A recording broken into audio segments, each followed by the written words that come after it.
You are not struggling because life is hard. You are struggling because your mind has been lying to you, and you have been believing every single word.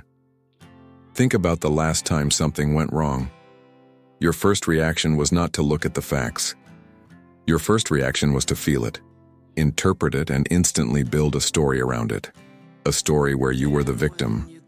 A story where things never work out. A story where the worst is always coming next. And here's the part nobody tells you. That story is not real. It is a script your brain wrote in milliseconds based on fear, past wounds, and assumptions you never even questioned.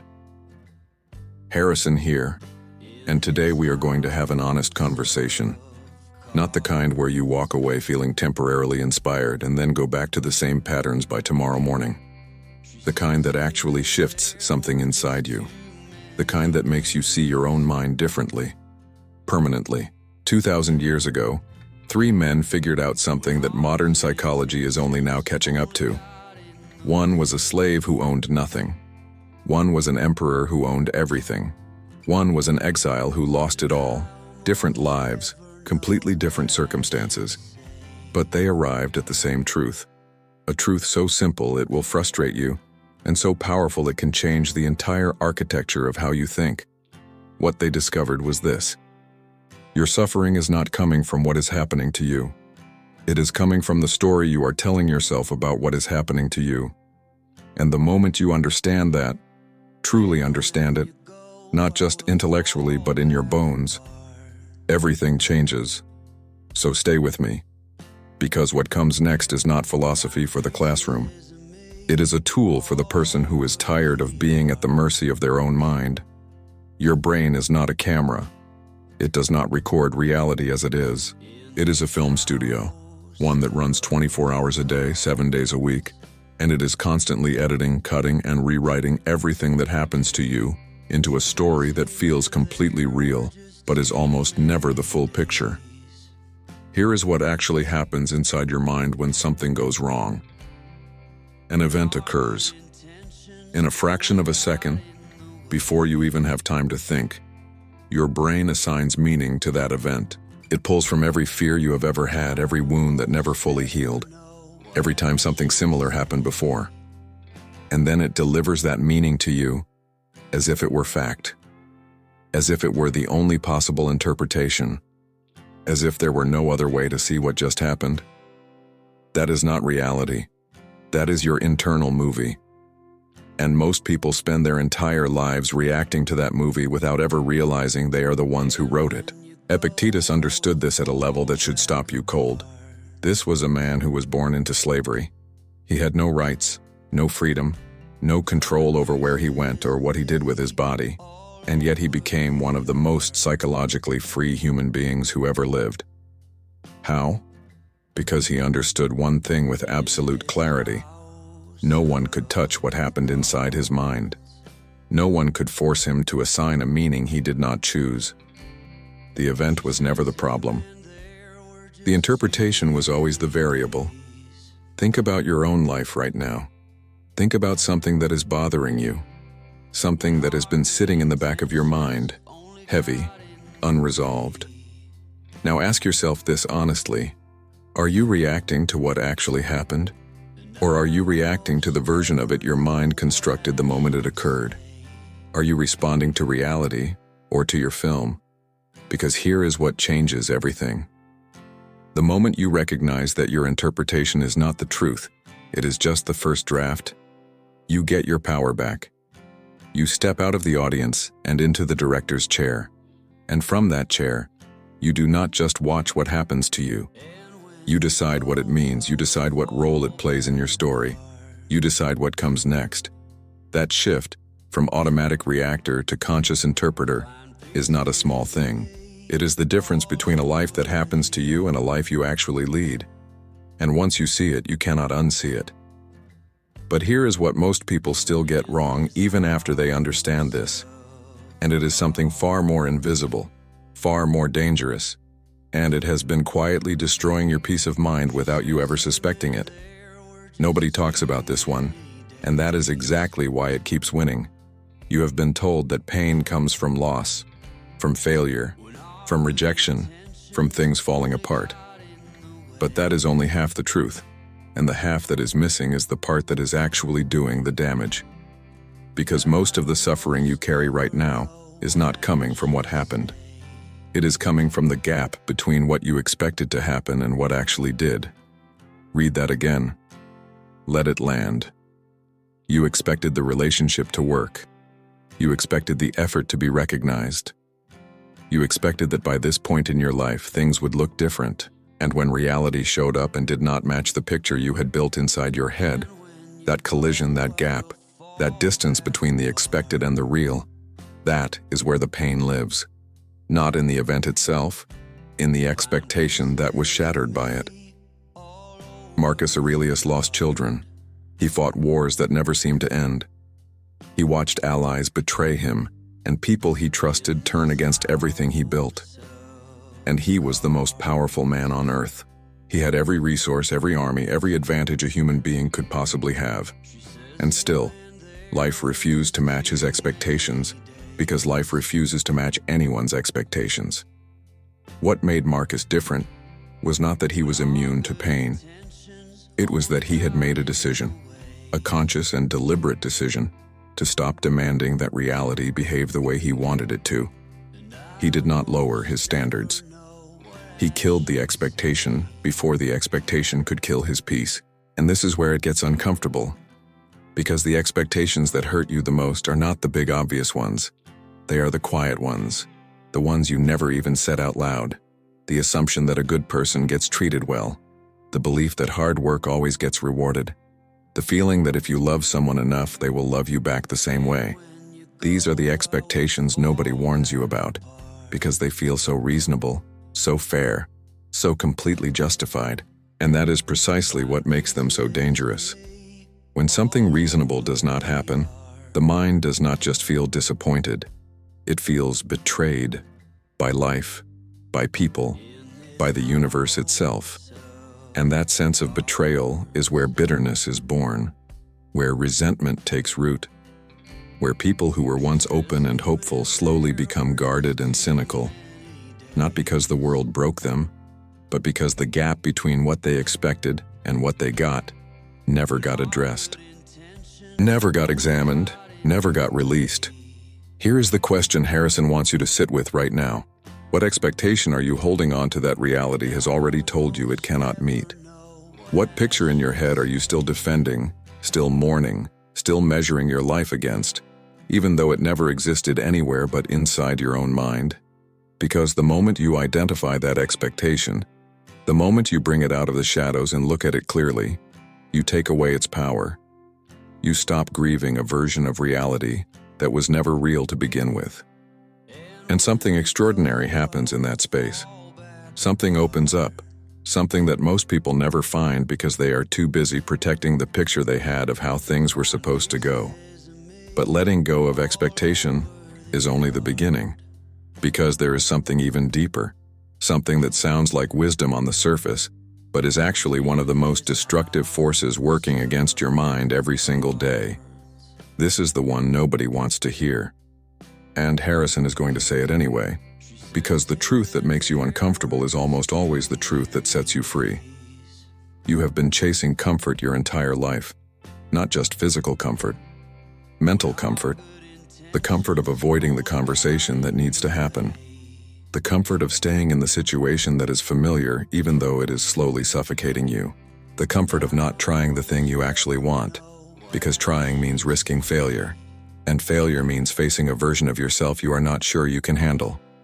And your brain has been cheering you on the entire time, because your brain is not designed to make you happy. It is designed to keep you safe. And safe to your brain means familiar, means predictable, means exactly where you already are. That is the trap. And most people never see it because it does not feel like a trap. It feels like caution. It feels like being realistic. It feels like wisdom, but it is not wisdom. It is fear wearing the mask of wisdom, and it has been making your decisions for you without your permission. Seneca understood this at a level that should shake you. This was a man who was exiled by an emperor, stripped of his wealth, separated from everything he had built. And when it happened, he did not collapse. He did not spend his days mourning the comfort he had lost. He went deeper into the discomfort and found something on the other side that comfort never could have given him: clarity, strength, a version of himself that only adversity could have built. Seneca wrote something that has stayed with Harrison since the first time he read it. He said that we suffer more in imagination than in reality. Think about that. The discomfort you are avoiding right now, the conversation, the decision, the change, is almost certainly less painful than the ongoing weight of avoiding it. The thing you are afraid to face is consuming more of your energy in the avoiding than it ever would in the facing. And yet your mind keeps choosing avoidance, keeps choosing comfort, keeps choosing the familiar prison over the unfamiliar open door. Here's what the strongest minds throughout history understood that most people never do. Discomfort is not the opposite of growth. Discomfort is the mechanism of growth. There is no version of becoming stronger, clearer, more capable, more free, that does not run directly through the thing that makes you uncomfortable. Every single time, without exception, a muscle that never faces resistance does not get stronger. It atrophies. It weakens. It becomes less capable than it was before. Your mind works exactly the same way. Every time you choose comfort over the necessary difficulty, you are not protecting yourself. You are making yourself smaller. You are reducing your capacity to handle what life will inevitably bring, because life does not ask for your permission before it brings hard things. So the question is not whether difficulty is coming. It is whether you will have built the mental strength to meet it when it arrives. And that strength is only built one way: by choosing discomfort deliberately before life chooses it for you. This does not mean suffering for the sake of suffering. It does not mean creating hardship where none exists. It means stopping the habit of running from the things that need to be faced. It means recognizing that the version of you that exists on the other side of the difficult conversation, the hard decision, the uncomfortable truth, that version is stronger, freer, and more at peace than the version that kept choosing the comfortable detour. And here is what makes this more powerful than anything else in this video. Because everything Harrison has shared with you so far, the internal movie, the silent violence of expectation, the trap of comfort, all of it happens inside the mind. But there is a single moment, invisible and fleeting, where all of it either takes over or loses its grip. A moment so small most people miss it entirely, and yet it is the most important moment in your entire mental life. Chapter 4. The most important moment in your mental life is one you almost always miss. There is a gap. It exists in every single interaction you have, every situation you face, every moment something does not go the way you wanted. It is not a long gap. It is not even a gap you can see with the naked eye. It lasts a fraction of a second. And inside that fraction of a second lives the difference between a person who is controlled by their mind and a person who controls it. The gap is the space between what happens and how you respond to it. Viktor Frankl was a psychiatrist who survived the Nazi concentration camps. He lost his wife, his family, everything he had ever built. He was stripped of every external freedom a human being can possess. And inside that unimaginable darkness, he discovered something that no one could take from him. He wrote that between stimulus and response, there is a space. And in that space is our power to choose our response. And in that response lies our growth and our freedom. That space is everything. That space is where your entire life is actually being decided.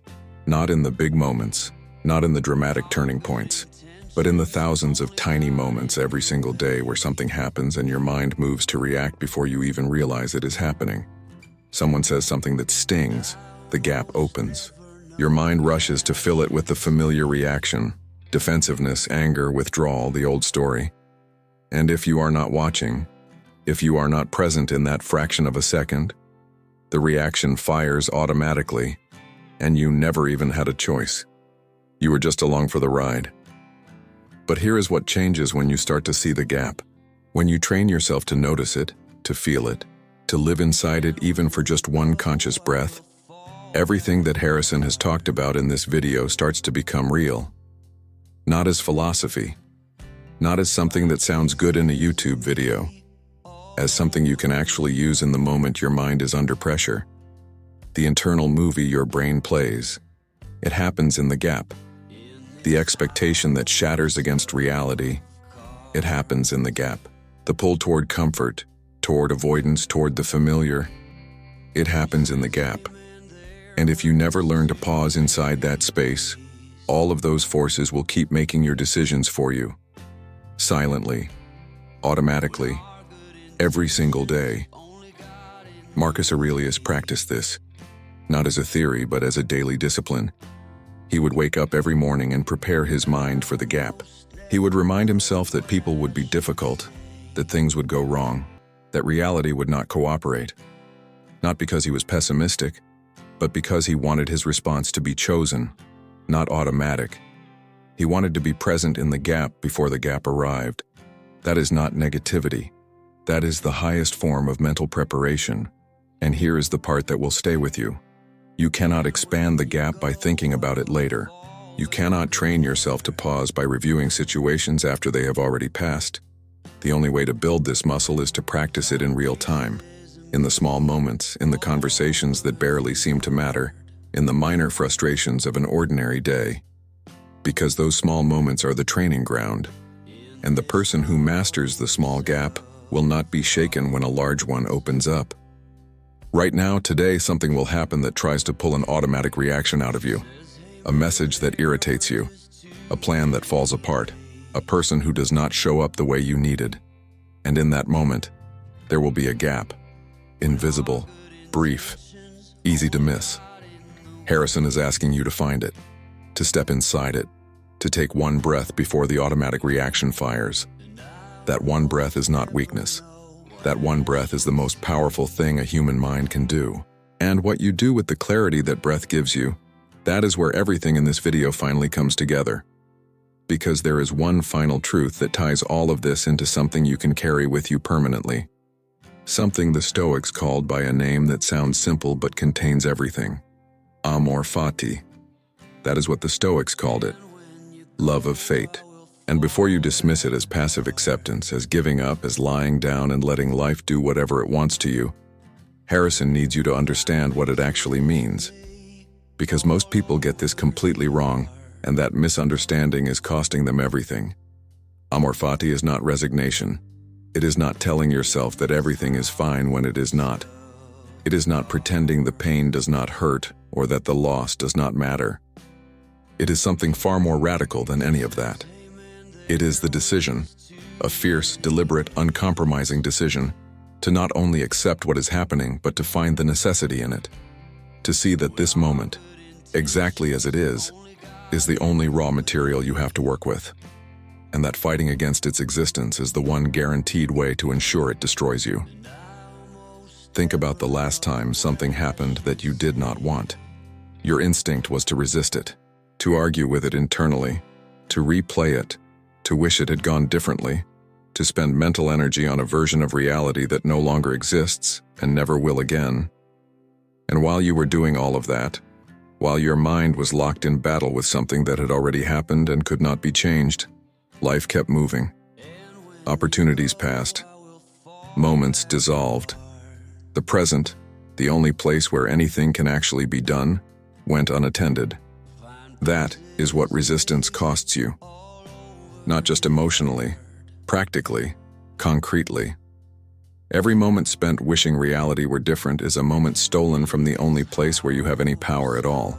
Right here, right now, in what actually is. Marcus Aurelius lost 2/3 of his children. He fought a plague that killed millions while simultaneously defending the empire's borders from invasion.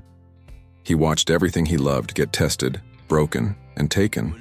And he wrote in his private journal, a journal he never intended for anyone else to read, words that were not performance, not philosophy for public consumption, but raw, honest truth.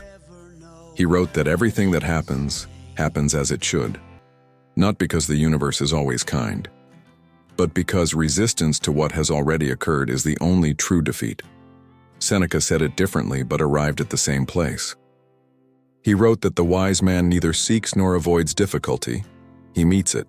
He does not stand in front of the wave demanding it stop. He learns to move with the water, and in that movement, he finds a power that the man fighting the wave will never understand. Here is what amor fati looks like in a real life. It looks like losing the job and deciding, before the grief has even finished, to ask what this opens up, rather than only what it closes down. It looks like the relationship ending and finding, somewhere beneath the pain, the recognition that something in you needed this in order to grow into what you are becoming. It looks like the plan falling apart and discovering, in the wreckage, a direction you never would have found if the original plan had succeeded. This is not toxic positivity. Harrison is not telling you to be grateful for pain or to pretend that hard things are secretly wonderful. He is telling you something sharper than that. He is telling you that the hard thing happened, it is real. It hurt. And now, right now, you have exactly one choice that matters. You can spend your energy at war with a reality that will not change. Or you can take that same energy and pour it into what comes next. The person who masters amor fati does not become someone to whom nothing bad happens. They become someone who cannot be permanently broken by anything that does, because they have stopped defining their life by what happened and started defining it by what they chose to do with it. Every single time, without exception, no matter what. And that is not a philosophy. That is a practice. It is a decision you make in the gap, that space Harrison talked about in the last chapter. Every time reality shows up differently than you wanted, it is the internal movie you choose to direct when the automatic version would take you somewhere dark. It is the expectation you consciously release instead of clinging to a picture that reality has already moved past. It is the discomfort you walk toward instead of away from, knowing that what is waiting on the other side is a version of yourself that comfort could never have built. Everything in this video has been pointing here, to this moment, to this choice. Not a choice you make once, and then you are done. A choice you make again and again in the small moments and the large ones, in the ordinary Tuesday afternoon and the life-altering crisis. The choice to love what is, to work with reality as your material instead of against it as your enemy. Because when you do that, when you genuinely do that, you stop being a person who is waiting for life to finally cooperate. You become someone who is already free. Harrison has walked through a lot with you today. And before this ends, he wants to be honest about something. None of what was shared in this video is easy. If it were easy, everyone would already be doing it. Everyone would already be free. But most people are not free. Most people are still reacting to their internal movie without knowing it exists. Still bleeding from expectations they never examined. Still choosing the familiar comfort that is quietly making them smaller. Still missing the gap. Still at war with reality. Still waiting for life to become something other than what it is before they give themselves permission to be at peace. You just chose differently. By being here, by staying through every chapter, by letting these ideas actually land instead of just passing through. You already made a different choice than most people make. And that matters. That is not nothing. But Harrison needs to say this clearly. Insight without action dissolves by morning. The most powerful idea in the world becomes completely useless the moment you close this video and go back to automatic. So this is not the moment to feel inspired and move on. This is the moment to make it real. Take everything from today and bring it down to a single point. Not 5 concepts to remember. Not a list to review later. One thing, the one idea from this video that hit you the hardest, that made something shift, that felt uncomfortably true in a way you could not dismiss. Find that one thing and decide right now what it looks like in practice tomorrow. Not next week. Not when things calm down. Tomorrow. Maybe it is catching yourself in the gap before the automatic reaction fires. Maybe it is identifying the expectation you have been quietly protecting that reality has already moved past. Maybe it is walking toward the uncomfortable thing you have been postponing for months. Maybe it is looking at something painful in your life right now and asking, for the first time with genuine openness, what it is here to teach you, rather than what it is here to take from you. Whatever that one thing is, that is your work. That is where the philosophy becomes a life. Epictetus was a slave who became one of the freest minds in human history. Marcus Aurelius was an emperor who could have had anything and chose, above all else, to master himself. Seneca lost everything more than once and found, each time, that what he had built inside could not be taken. These were not extraordinary people who were handed extraordinary circumstances. They were people who made an extraordinary decision about how to meet ordinary and terrible circumstances. And they made that decision again, and again, and again, until it became who they were. That is available to you, not as inspiration, as a practice, as a daily, unglamorous, deeply worthwhile commitment to meeting your own mind with honesty and choosing your response with intention. The peace you are looking for is not waiting on the other side of a better situation. It is not contingent on the right person showing up, the right opportunity arriving, the right circumstances finally aligning. It is built quietly and consistently in the gap, in the moment between what happens and how you respond, in the choice made 1,000 times over to direct your internal movie instead of being directed by it. That gap is open right now. What you do next is entirely yours.